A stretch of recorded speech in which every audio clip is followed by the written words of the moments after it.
Welcome to Arihant. आज का हमारा टॉपिक है प्रकाश का अपवर्तन।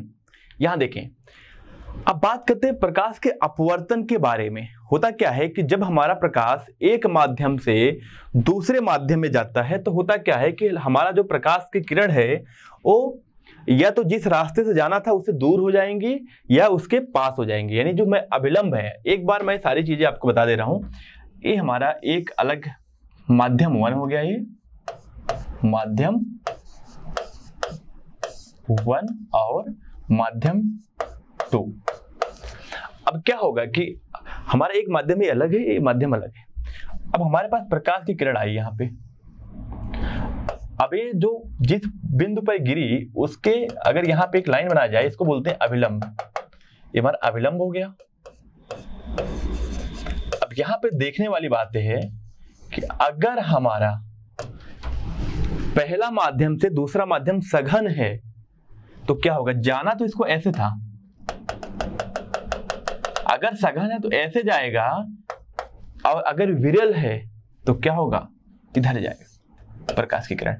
तो यहां अविलंब, इसको बोलते हैं आपतित किरण। ये हमारा हो गया अपवर्तित किरण। ये हमारा क्या हो गया, अपवर्तित किरण। तो आपतित किरण और अभिलंब के बीच जो कोण होता है उसको बोलते हैं आपतन कोण, और अभिलंब और परावर्तन के बीच का जो कोण होता है इसको हम लोग आर से बोलते हैं। ये हमारा क्या हो गया, अपवर्तन कोण। क्या हो गया, अपवर्तित किरण और अभिलंब के बीच का जो कोण है उसको बोलते हैं अपवर्तन कोण। यही सारा कुछ यहाँ पे दिया गया है। ये हमारा जो बिंदु होता है वो आपतन बिंदु होता है। तो यहाँ पे ध्यान देने वाली बात है कि जब हमारा प्रकाश की जो किरण है वो अगर विरल माध्यम से सघन माध्यम में जाती है तो अब जो है अभिलंब के पास मुड़ जाती है। अगर ये हमारा माध्यम जो है वो सघन हो, अगर सघन से विरल जाएगी तो क्या होगी, अभिलंब से दूर हो जाएगी, यानी जहां जाना था उससे दूर हो जाएगी।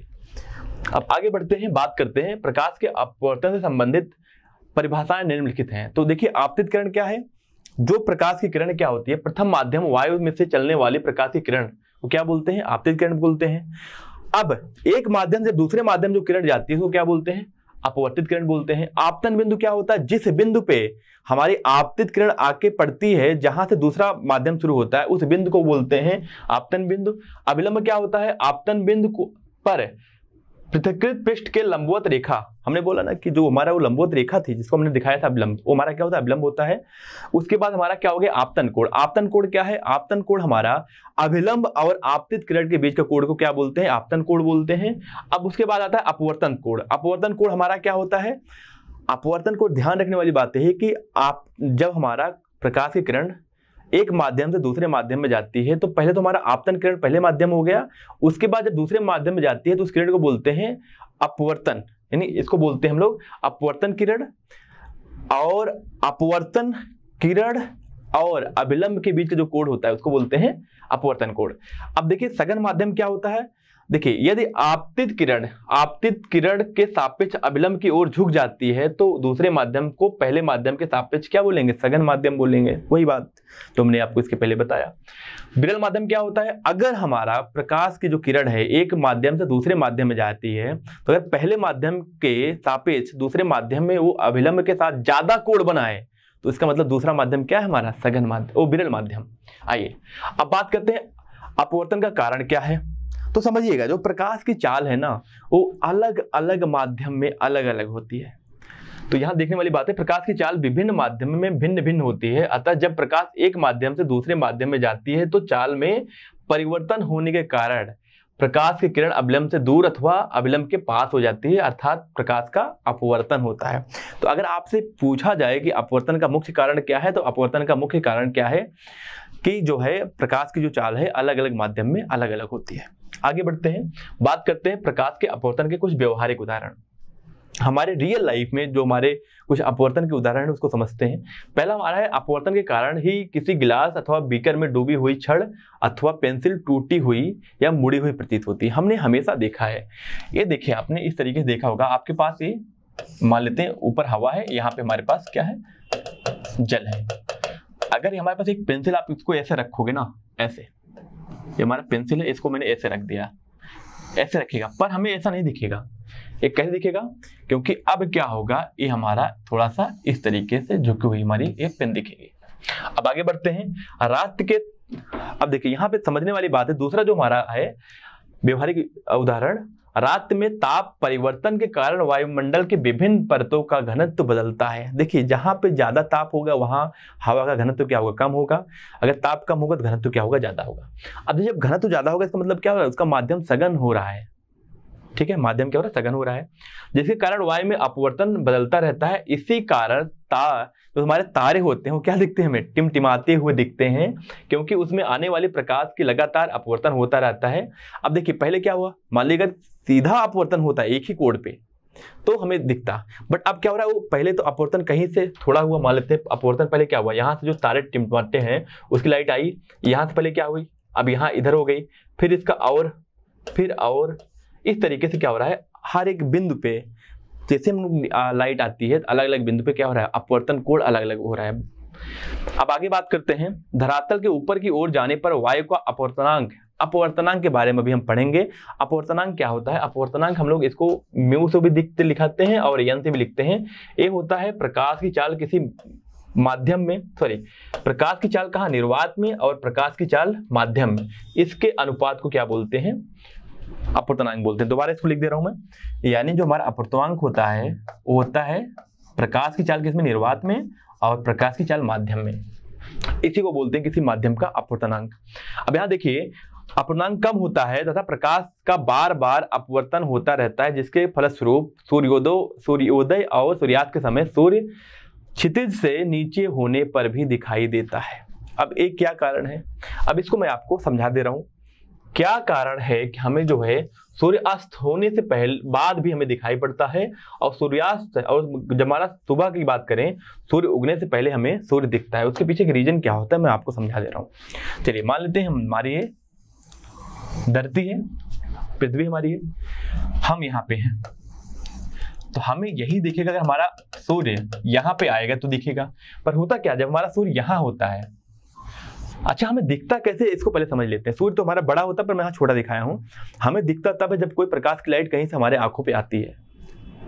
तो अब क्या होगा, यहाँ से अब ये जो लाइट यहाँ पे आएगी वही दिखेगा, पर होता क्या, यहाँ जो सूर्य की किरण निकली ना ये, अब जब हमारे वायुमंडल में घुसेगी तो क्या होगा, ये इनका इस तरीके से अपवर्तनांक होगा और यहाँ पे अपवर्तन होगा, और इसकी वजह से क्या होता है, हमारे पास सूर्य उगने से पहले में क्या दिखाई देता है, यहाँ दिखाई देता है। अब हमारा सूर्य यहाँ दिखाई देगा। चलिए आगे बढ़ते हैं, बात करते हैं कुछ और हमारे पास व्यवहारिक उदाहरण के। धरातल के समीप की वायु का अपवर्तनांक अधिक होता है तथा जैसे जैसे ऊपर की ओर जाते हैं या घटता जाता है, इसी कारण सूर्य, तारे और आकाश में ऊंचाई पर उड़ता हुआ वायुयान अथवा वास्तविक स्थिति से ऊंचा दिखाई देता है। अब यहाँ पे बहुत जरूरी चीज है जो समझने वाली बात है, वो ये है कि अब मैं ये जो हमारा उदाहरण दिया गया है, व्यवहारिक जो हमारा उदाहरण है, उसको समझने के लिए हम इस तरीके समझेंगे कि जो हमारे पास पृथ्वी के सतह पे क्या होता है, ज़्यादा जो हवाएं होती हैं वो बहुत सघन होती हैं। जैसे जैसे ऊपर जाते हैं उनकी सघनता क्या होती है, कम होती है, क्योंकि इसके पीछे एक और रीजन है, जो हमारे पृथ्वी जो है ना, जो गुरुत्वाकर्षण बल लगाती है उसके कारण भी। अब होता क्या है, अब यहाँ पे मैं इस तरीके समझ रहा हूँ, हमारे पास एक वायुयान यहाँ से मान लो यहाँ से उड़ रहा है इस तरह से, चलिए इस तरह से होगा हमारा वायुयान, जैसा भी है, ठीक है ना। अब यहाँ पे इसमें पंख लगे हुए हैं, ये उड़ रहा है। अब क्या होगा, अगर यहाँ कोई देखना चाह रहा है तो यहाँ जो लाइट आएगी ना, मान लीजिए यहाँ पे हवा की एक परत हो गई। अब क्या होगा, यहाँ देखिए, यहाँ माध्यम क्या है, विरल है, इसके ऊपर माध्यम विरल है और नीचे क्या है, सघन है, तो क्या होगा, ऐसे हो जाएगा। अब क्या होगा, और ऐसे हो जाएगा। इस तरीके से हमें और ऊंचाई पे पीछे क्या होता है, और ऊंचाई पे दिखता है। इसको मैं एक बार दोबारा बता दूंगा आगे चल के। यहाँ देखें, अब बात करते हैं जल की सतह पर प्रकाश के अपवर्तन के कारण ही तालाब की गहराई उसके वास्तविक गहराई से कम दिखाई पड़ता है। तो मैं इन दोनों जो उदाहरण है एक बार दोबारा मैं बताऊंगा ताकि आप इसको अच्छे से समझ पाओ। एक एक करके उदाहरण बताते हैं आपको। यहाँ देखिए, अब मैं बात कर रहा हूं, इन दोनों उदाहरण को एक एक करके देखेंगे। पहले हम जो है तालाब की बात कर लेते हैं। ये हमारे पास एक तालाब है मान लेते हैं, यहाँ पे देखिए ये हवाएं हैं, तो यहाँ पे तालाब में क्या हमारे पास पानी है। अब यहाँ पे कोई वस्तु रखी गई यहाँ पे, और देखने वाला कहाँ पे है, यहाँ पे है, बाहर से देख रहा है। तो होगा क्या, जब यहाँ से प्रकाश की लाइट ऐसे गई लाइट प्रकाश की किरण ऐसे गई। अब यहाँ पे क्या होगा, माध्यम में क्या होगा, अपवर्तन होगा। अब सघन माध्यम से विरल माध्यम में जा रही है तो क्या होगी, दूर होगी। अब देखिए एक प्रकाश सीधा डालेंगे जो अभिलंबवत निकलेगी, ये सीधा निकल जाएगी। अब प्रकाश की जो किरण है वो ऐसे निकल रही है, तो इसको पीछे जब मिलाएंगे तो इसका प्रतिबिंब यहाँ बनेगा, यहाँ बनेगा इसका प्रतिबिंब। हमें कहाँ दिखाई दे रहा है, ऊपर, जबकि रियल में वास्तविक वस्तु यहाँ पे है, हमें दिखाई कहाँ पड़ रहा है, यहाँ दिखाई पड़ रहा है। जब ये दोनों किरणें हमारी आंखों में मिलेंगी तो हमें यहाँ दिखाई पड़ेगा, पर जो किरणों की संख्या होती है वो असंख्य होती है। यही सेम चीज जो है हमारे पास Y1 के साथ भी होता है। आइए आगे बढ़ते हैं नेक्स्ट आर्टिकल में। हमारा अगला आर्टिकल है पार्श्वी विस्थापन, जिसको बोलते हैं लेटरल डिस्प्लेसमेंट। जब प्रकाश कांच स्लैब से गुजरता है तब निर्वात अथवा आपतित किरण निर्गत किरण तथा आपतित किरण के बीच लंबवत दूरी को पार्श्वी विस्थापन कहते हैं। अब इसको मैं आपको समझा दे रहा हूं। देखिए क्या होता है पार्श्विक विस्थापन। यहां पे देखें हम लोग एक पहले इसमें कांच का, यानी इसको हम बैक करते हैं, कलर दूसरा लेते हैं। आइए देखें, ये हमारे पास एक कांच का स्लैब है, यहां देखें। अब होगा क्या, जो प्रकाश की किरण, यहां एक एक करके इसको देखते हैं। प्रकाश की किरण मान लें यहां पे आई, ऐसे हवा से आई। अब क्या जाना इसको कहां था, जाना इसको ऐसे था। अब देखिए जाना इसको ऐसे था, इसको मैं दोबारा बना दे रहा हूं। जाना हमें ऐसे, इसको ऐसे था। देखिए जाना इसको ऐसे था, पर हुआ क्या, अब यहां प्रकाश की जो किरण आई है ना, वो यहां से क्या होगा, अब विरल माध्यम से सघन माध्यम में जा रहा है, तो क्या होगा, ये तो हमारा क्या हो गया, ये हमारा हो गया अभिलंबवत, अभिलंब हो गया हमारा। अब क्या होगा, ये अवलंब की तरफ झुक जाएगी, किरणें झुक गई। अब क्या होगा देखें, इसके बाद दोबारा यहां पे प्रकाश पहुंच गया। अब क्या होगा, यहां फिर से एक बनेगा हमारा अविलंब। अब फिर क्या होगा, अब यहां सघन से विरल में जा रहा है, इसका मतलब क्या होगा, जाना इसको चाहिए था ऐसे, जाना इसको चाहिए था ऐसे, जाने को चाहिए था ऐसे, पर ऐसे नहीं जाएगा। क्या होगा, फिर से ये हमारा अविलंब से दूर होगा, क्योंकि सघन से विरल में जा रहा है, तो इसके क्या हुआ, समांतर हो जाएगा। अब जो एक किरण है इसके हमारा समांतर हो जाएगा। अब जो इनके बीच की दूरी है इसी को हम लोग बोलते हैं पार्श्विक विस्थापन, इसी दूरी को हम लोग बोलते हैं पार्श्विक विस्थापन। तो आई थिंक ये सारी चीजें आपको समझ आ गई होंगी। आगे बढ़ते हैं, हमारा जो अगला आर्टिकल है, नोट, जब प्रकाश किरण दो माध्यम को पृथक करने वाले तल पर लंबवत आपतित होती है तो उसमें कोई भी अगर अभिलंबवत गिर रही है तो सीधी निकल जाएंगी उसमें, तो प्रकाश किरण पृथक तल के पर बिना विचलित हुए सीधी निकल जाती है, अर्थात अपवर्तन की घटना घटित नहीं होती है। इस स्थिति में आपतन कोण I और अपवर्तन कोण R का मान शून्य होता है। दूसरा क्या है, जब दोनों माध्यम का अपवर्तनांक समान हो तो अपवर्तित किरण बिना विचलित हुए, जब माध्यम सेम ही है यानी सघन न विरल एक ही माध्यम है, तो क्या होगा, प्रकाश की किरण बिना विचलित हुए आगे बढ़ जाएंगे। तो हमारा नेक्स्ट है, नीचे दिए गए चित्र में निम्नलिखित को नामांकित कीजिए। यहाँ पे हमें करना है आपतित किरण, अपवर्तित किरण, आपतन कोण, अपवर्तन कोण और अभिलंब। सिंपल सी बात है, प्रकाश हमारा इस माध्यम से इस माध्यम में आ रहा है, तो इस माध्यम का जो ये हमारा क्या होगा, ये हमारी होगी आपतित किरण। और यहां पे अगर मैं बात करूं, एक माध्यम से प्रकाश दूसरे माध्यम में जा रही है, तो दूसरा माध्यम क्या होगा हमारा, अपवर्तित किरण। अब यहां देखिए, इन दो जो हमारे प्रकाश की किरण आ रही है, अगर मैं बात करूं जिस तल पे टकरा रही है उस तल के लंबवत को क्या बोलते हैं, अभिलंब। ये हमारा अभिलंब और आपतन यानी आपतित किरण का जो बीच का कोण है उसे हम बोलेंगे आपतन कोण। बहुत सिंपल सी बात है, जो हमारा किरण, प्रकाश किरण पहले माध्यम से दूसरे माध्यम में जा रही है, तो पहले माध्यम जो किरण है उसको बोलेंगे आपतित किरण, इसको बोलेंगे अपवर्तित किरण। और आपतित किरण और अभिलंब के बीच का जो कोण है उसे बोलेंगे आपतन कोण, जबकि अभिलंब तथा अपवर्तित किरण के बीच का जो कोण हमारा है वो क्या है, अपवर्तन कोण। यहाँ पे हमारा I R और आपतित किरण, अपवर्तित किरण, आपतन कोण, अपवर्तन कोण और हमारा एक क्या है, अभिलंब है, ये जो लाइन। तो यहां से हमारा हमने इन 1 2 3 4 5 जो हमारे पास 5 चीजें हैं, पांचों को मैंने यहाँ पे प्रदर्शित कर दिया है। बात करते हैं अपवर्तन के नियम। अपवर्तन के हमारे 2 नियम यहाँ दिए गए हैं।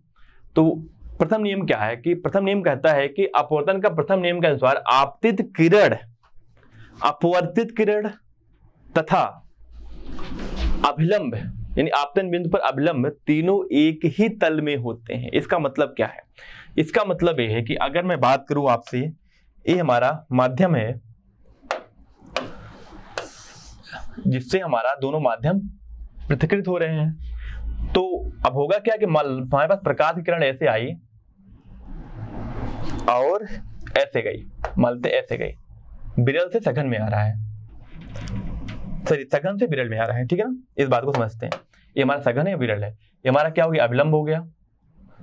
जाना चाहिए प्रकाश को ऐसे, पर गया कैसे, ऐसे गया। तो यहां देखिए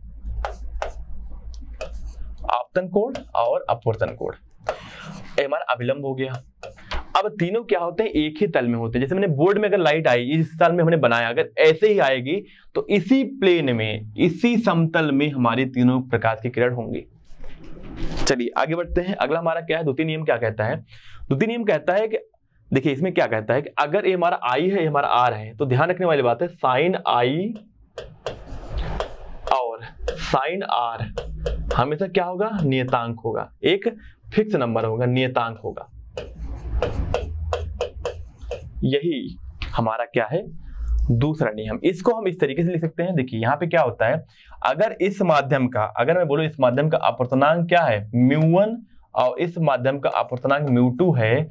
देखिए क्या लिखेंगे, μ1 साइन आई इक्वल टू क्या होगा, μ2 साइन आर। ये हमारा होता है स्नेल्स का नियम। नहीं, 2-3 नियम हमारे यही है। इसको इस तरीके से लिख सकते हैं। देखिए sine i upon sine r क्या हो रहा है हमारा, ये हो रहा है μ2 बाई μ1, यानी क्या हो जा रहा है हमारा, एक नियतांक आ जा रहा है। तो आइए देखते हैं, इसे ही हम लोग क्या बोलते हैं, स्नेल्स का नियम। अब आगे बढ़ते हैं, बात करते हैं। अब देखिए यहाँ पे जो हमने अपवर्तनांक आपको दिखाया है, उसको यहाँ पे N1 दिखाया है N2 और N1 से, ठीक है ना। तो हम लोग यहाँ पे चाहे तो N1 N2 से दिखाएं, चाहे μ1 से दिखाएं। तो एक काम करते हैं, हम इसको N1 और N2 से दिखाते हैं, जो आपके बुक में दिया गया है। ये हमारा अगर N1 है और हमारा N2 है तो क्या होगा, तो हमारा यहाँ पे लिखेंगे N2 N1 और N2। देखिए मैं एक बार इसको लिख दे रहा हूँ, ये हमारा क्या होगा, चलिए इसको इस साइड से मैं लिख देता हूँ। N1 साइन आई बराबर क्या होगा, N2 साइन आर। देखिए दोनों चीजें सही हैं, कई बुक में आपका म्यू होता है, कई बुक में N होता है, दोनों सेम चीज है। अब देखिए क्या होता है, हम लोग N2 बाई N1 को ऐसे भी लिख सकते हैं, इसको लिखते हैं N2 बाई N1 को लिख सकते हैं, N क्या 2 इधर रहेगा 1 इधर, इसको इस तरह से लिखते हैं। देखिए अब क्या होता है, अपवर्तनांक क्या है, इसको इंग्लिश में बोलते हैं रिफ्रैक्टिव इंडेक्स। जब प्रकाश की किरण तिरछी गमन करती है तो एक पारदर्शी माध्यम से दूसरे माध्यम में प्रवेश करती है तो एक दूसरे माध्यम की दिशा में अपवर्तित होती हैं, सॉरी परिवर्तित कर लेती हैं, दूसरे माध्यम में अपनी दिशा को परिवर्तित कर लेती हैं, जो हमने देखा है। अगर सघन से विरल में जा रहा है तो क्या होगा, अगर सघन से विरल में जाता है अभिलंबवत से दूर हो जाता है, अगर विरल से सघन में जाएगा तो क्या होगा, अभिलंबवत के पास हो जाएगा। तो कहीं दिए हुए माध्यम के युग्म के लिए दिशा परिवर्तित का विस्तार को अपवर्तनांक के रूप में व्यक्त किया जाता है। यदि प्रकाश की किरण 1 जिसका वायु अपवर्तनांक क्या है N1 के सापेक्ष से माध्यम 2 y का सापेक्ष अपवर्तनांक क्या है N2 है में प्रवेश करती है तो अपवर्तनांक का सूत्र क्या है, N2 by N1 equal to sine i by sine r. यही हमारा क्या है, स्नेल्स का नियम है। आगे बढ़ते हैं, अब बात करते हैं, ये सारी चीजें हमने आपको पहले ही बता दिया है, इसमें कुछ एक्स्ट्रा ऐसा है नहीं कि जो बताने की जरूरत है, फिर भी मैं इसको पढ़ लेता हूं। यदि प्रथम माध्यम निर्वात या वायु है तब द्वितीय माध्यम का अपवर्तनांक के सापेक्ष माना जाता है, माध्यम का निरपेक्ष अपवर्तनांक कहलाता है। अगर हमारा पहला माध्यम मान लेते हैं क्या है, पहला माध्यम हमारा हवा या निर्वात है तो दूसरे माध्यम को क्या बोलेंगे, मान लेते हैं उसका माध्यम का अपवर्तनांक n है, सिर्फ n बोल देते हैं, तो उसको हम लोग क्या बोलेंगे कि निरपेक्ष अपवर्तनांक। आगे बढ़ते हैं, यह आवश्यक नहीं है कि प्रकाशिक सघन माध्यम का द्रव्यमान घनत्व भी अधिक होता है। जैसे हम लोग पूछते हैं ना कि जहां सघन माध्यम है उसका द्रव्यमान वहां पे ज्यादा होगा द्रव्यमान घनत्व, पर ऐसा नहीं है, जरूरी नहीं है, ऐसा हो भी सकता है, नहीं भी हो सकता है। अब एक उदाहरण की बात करते हैं, आइए उदाहरण देखते हैं क्या दिया गया है।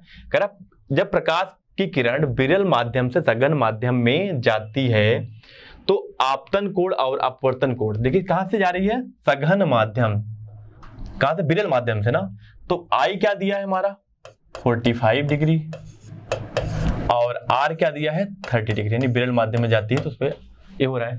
तब प्रथम माध्यम के सापेक्ष दूसरे माध्यम का अपवर्तनांक क्या होगा, तो बताइए क्या लिखेंगे हम लोग। हमें पता है sine i upon sine r, अभी हमने देखा क्या होता है n2/n1, यही तो है ना हमारा, क्या है हमें क्या करना है, प्रथम माध्यम के सापेक्ष दूसरे माध्यम का अपवर्तनांक इसे बोलते हैं n2/n1। अब इसको साइन आई कितना दिया, साइन 45 डिग्री अपान क्या होगा 30 डिग्री, ये हमारा हो जाएगा, ये हमारा n1 है ना, n2/n1 हो जाएगा, n2/n1 जो होगा हमारा साइन 45 की जो वैल्यू होती है वो होती है 1/√2 इंटू साइन 30 को 1/2, तो यहाँ से आ जाएगा 1/√2, यहाँ से हो गया हमारा। तो ये देखिए यहाँ पे नहीं 1/√2 नहीं होगा, यहाँ देखिए इसको मैं थोड़ा सा चेंज कर रहा हूँ, यहाँ से आएगा हमारा, देखिए क्या होगा यहाँ पे, यहाँ से 2 ऊपर चल जाएगा 2/√2, तो यहाँ से क्या आ जाएगा √2, ये आएगा हमारा।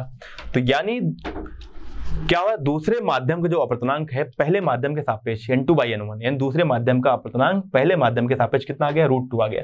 अब √2 की जो वैल्यू होती है 1.414, आप इसको याद रखिए। आगे बढ़ते हैं, बात करते हैं एक और उदाहरण के बारे में।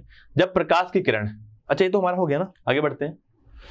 एक और उदाहरण है, कह रहा है कि जल के वायु के सापेक्ष अपवर्तनांक, जल का वायु के सापेक्ष अपवर्तनांक क्या है 4/3, यानी अपवर्तनांक किसका, जल का, मैं इसको लिख दे रहा हूं W यानी वाटर, और किसका वायु के सापेक्ष, यानी इसको लिख रहा हूं म्यू एयर। अब म्यू से अच्छा है कि हम लोग n लिखें, क्योंकि हम लोग यहाँ पे अपवर्तनांक को किससे दिखा रहे हैं, n से दिखा रहे हैं, तो n लिख के करते हैं। आइए देखें, हमें दिया है पहले किसका, वाटर का, किसके, एयर के, कितना दिया है 4/3 दिया है, ठीक है। दूसरा क्या दिया है, कह रहा है कि और एक अन्य पदार्थ है का वायु के सापेक्ष, एक अन्य पदार्थ है, अन्य पदार्थ मान लेते हैं, इसका n बोल देते हैं, किसके सापेक्ष, वायु के सापेक्ष, जो इसका अपवर्तनांक है कितना है, दिया है 5/2। कह रहा तब जल का उस ठोस पदार्थ के सापेक्ष अपवर्तनांक क्या होगा, जल का, तो क्या निकालना हमें निकालना है NW, जल का किसके सापेक्ष, उस ठोस पदार्थ के, इसको मैं n लिख दे रहा हूं, चलिए NS लिख दे रहा हूं, ठोस पदार्थ यानी सॉलिड, ठीक है ना। तो क्या होगा, देखिए हम ऐसा कर लेते हैं, हम इसको पहला मान लेते हैं, इसको मान लेते हैं दूसरा, इन दोनों को क्या कर देते हैं, गुणा कर देते हैं, पर गुणा नहीं, इनको भाग देते हैं, 1/2 कर देते हैं, तो क्या हो जाएगा NW अपान NA, दूसरे को भाग देंगे तो क्या होगा, यहाँ पाएगा NS NA, तो यहाँ पे क्या होगा 4/3 इंटू 5/2, ये तो हमारा कैंसिल हो गया इससे, तो यहाँ आ गया NW upon NS equal to क्या हो जाएगा, ऊपर जाएगा 8 हो जाएगा, अपान क्या 15, 8/15, तो क्या हो गया 8/15 आ गया हमारा। आगे बढ़ते हैं, बात करते हैं अपवर्तनांक का प्रकाश की चाल में संबंध। तो होता क्या है, किसी भी माध्यम का जो अपवर्तनांक होता है n, जो हम लोग लिखते हैं n हमारा क्या होता है, ये होता है प्रकाश की चाल किसमें, निर्वात में अथवा वायु में, अपान क्या बट्टे में करेंगे उस माध्यम में प्रकाश की चाल, उसको लिखते हैं v से। ये हमारा c क्या होता है, जो है निर्वात में प्रकाश की चाल, v हमारा क्या उस माध्यम में कितना प्रकाश की चाल है, इसके जो है इसका जो है रेशियो आएगा वो हमारा क्या आएगा, उस माध्यम का अपवर्तनांक आएगा। जो c होता है इसकी वैल्यू होती है 3 × 10⁸ मीटर/सेकेंड, ये हमारा होता है इसकी वैल्यू, यानी प्रकाश की चाल जो निर्वात में है वो इतना होता है। चलिए आगे बात करते हैं। अब बात करते हैं, एक उदाहरण दिया गया है, कह रहा है कि वायु के सापेक्ष कांच का अपवर्तनांक क्या होगा, वायु का, तो लिखेंगे यानी क्या होगा हमारा Ng, ग्लास, मतलब हम लोग कांच को ग्लास बोलते हैं तो Ng लिखते हैं, और अपान N एयर, ये दिया क्या, एक कांच का अपवर्तनांक किसके सापेक्ष, वायु के सापेक्ष, तो ये क्या हो जाएगा, जो है प्रकाश की चाल किसमें, निर्वात में, अपान प्रकाश की चाल किसमें, ग्लास में। चलिए एक हमारे पास इक्वेशन मिल गया। फिर क्या कह रहा है, कह रहा है यदि वायु के सापेक्ष जल का अपवर्तनांक, वायु के सापेक्ष जल का अपवर्तनांक क्या होगा, n वाटर अपान n एयर, इसको हिंदी में इंग्लिश में बोलते हैं, क्योंकि इसलिए बोलते हैं जो हमारा यहाँ पे NW दिया गया है मतलब वाटर, तो इसको बोलते हैं जल का अपूर्णांक किसके, हवा के सापेक्ष क्या हो जाएगा, तो यहाँ पे हो जाएगा प्रकाश की चाल किसमें, निर्वात में, अपान क्या होगा, प्रकाश की चाल किसमें, जल में। अब हमारे पास समीकरण 2 बन गया।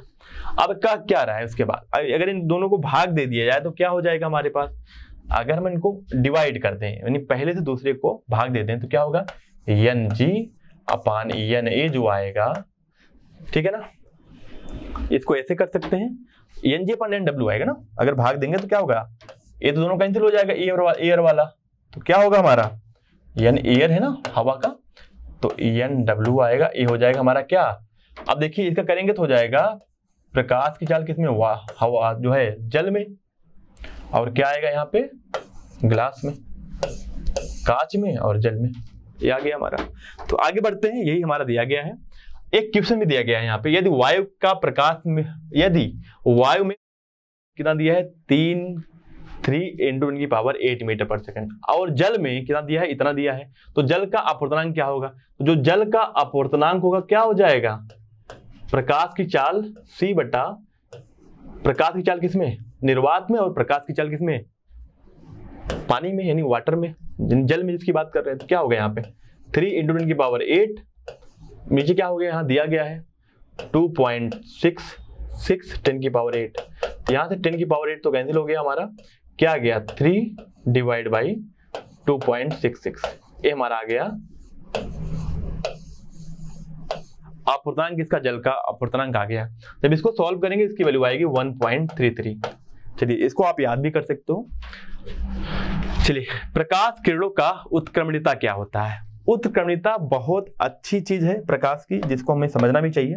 चलिए मैं एक एक करके इसको बताता हूँ। ये हमारे पास क्या है, ये हमारे पास माध्यम है, पहला माध्यम मान लेते हैं ऊपर वाला, दूसरा माध्यम नीचे वाला है। अब देखिए ये हमारा क्या हो गया, ये हमारा अभिलंब हो गया। चलिए अब देखते हैं यहाँ पे, ये हमारा अभिलंब हो गया। प्रकाश जो है क्या हो रहा है, एक माध्यम से दूसरे माध्यम में आ रहा है। मैं यहाँ पे इस माध्यम से इस माध्यम में आ रहा है, इसको थोड़ा सा पैक करते हैं और एक सॉलिड लाइन यूज करते हैं। यहाँ देखिए ये हमारा प्रकाश आया इधर और क्या हो गया, मान लेते इस माध्यम में चला गया, ऐसे ऐसे चला गया।